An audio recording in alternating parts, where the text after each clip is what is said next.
Hello there. I'm AI Elias, and I'd like to welcome you to AI Cave. Before I continue, if you enjoy this video or find it helpful, go down below and hit that like button. It really helps me out and keeps me motivated to create content you enjoy. If you really like these videos, hey, why not subscribe? Today I am taking a look at the Loot and Degradation mod for Skyrim Special Edition. So, this mod is really cool. I never used the old RIM version, but I'm really glad the Special Edition one was ported. Basically, here's the breakdown.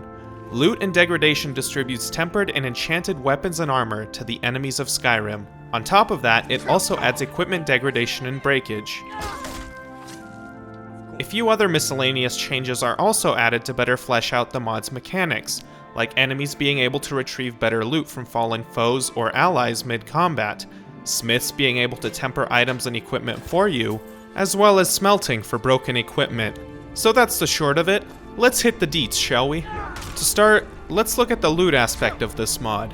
NPCs in the game world will now use improved equipment, be it from workbenches, grindstones, or enchanting tables.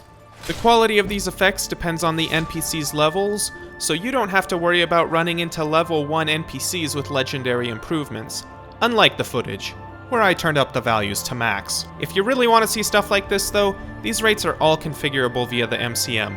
Or, you know, if you really want to fine-tune your settings for maximum immersion, whichever player you are. On top of that, as stated before, NPCs will now pick up better loot if it is advantageous in combat. I really like smart AI improvements like this. Benny the Bandit should pick up his chum's legendary battle axe of flames should he get struck down mid-swing. Kind of gives him a greedy feel, you know? But should you for some reason not want this, you can always disable it in the mod menu. Now on to Degradation. By default, Degradation is set to lower equipment's temper level on attacks and hits based on a percentage value. Once an item is back to its untempered state, it has a chance to break. There are also two other types of degradation, progressive and mixed. Progressive is when all items can break, regardless of their temper value, and mixed adds specific conditions to break equipment, like power attacks, bashes, or blocks. But what if it's a unique item? Good question. This mod has you covered, as those items cannot break, and should you have unique equipment from other mods, you can set them to be ignored in the MCM. Or, you know, any item for that matter. Hell, you can just disable breakage entirely should you only want loot and degradation. Just remember to do it before combat so you don't lose that sweet, sweet Bud Light armor you found in a keg at the Drunken Huntsman. Link to this memey goodness down below.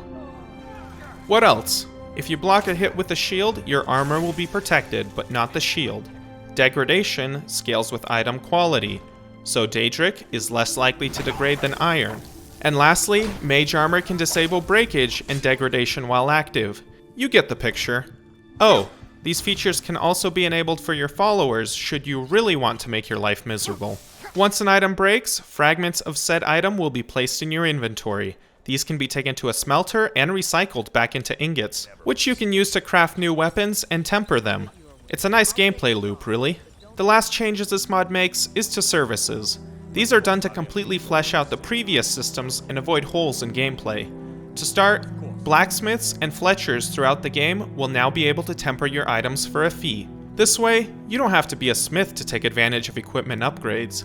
Blacksmiths are able to temper everything, while fletchers are limited to bows, light armor, and one-handed weapons. They also cost less.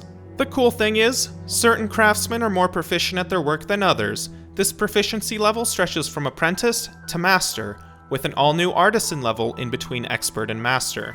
The higher their level, the better they can temper. Pretty intuitive, right? But wait, there's more. Orcsmiths are better at tempering orcish equipment, while Baldur Iron Shaper is better at tempering Stalrim. And of course, Yorlin Greymane is the most renowned smith in Skyrim, so he's the only one that can do unique weapons and armor. Smithing fees scale with your speech skill, so a silver tongue can lower your price some.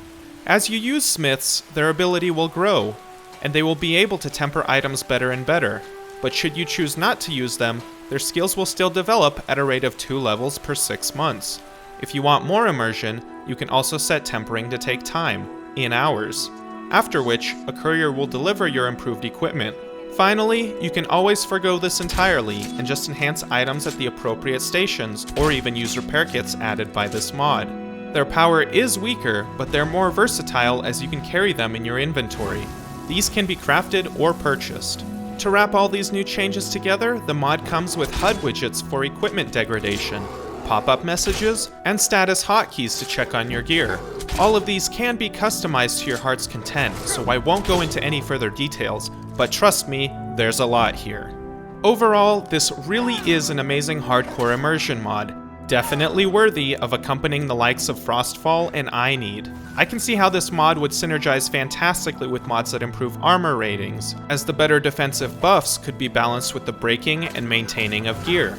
It would also work well with combat mods that buff damage too, since it adds another incentive to avoid enemy hits. So that's about it. I feel that the tempering and enchanted item distribution among enemies should have been in the game to begin with. Fighting unique enemies is always a challenge, and looting them for their special gear is all the more rewarding. If you like what you see, link to the mod pages down below. Remember to endorse mods you like, and while you're at it, why not like this video as well? If you're really feeling inspired, consider subscribing. I create content on the newest and most popular Skyrim Special Edition mods, something you probably won't want to miss. Oh, also check out our other videos like the AI overhaul or the 2019 lighting mods comparison. Anyway, I'll catch you in the next video.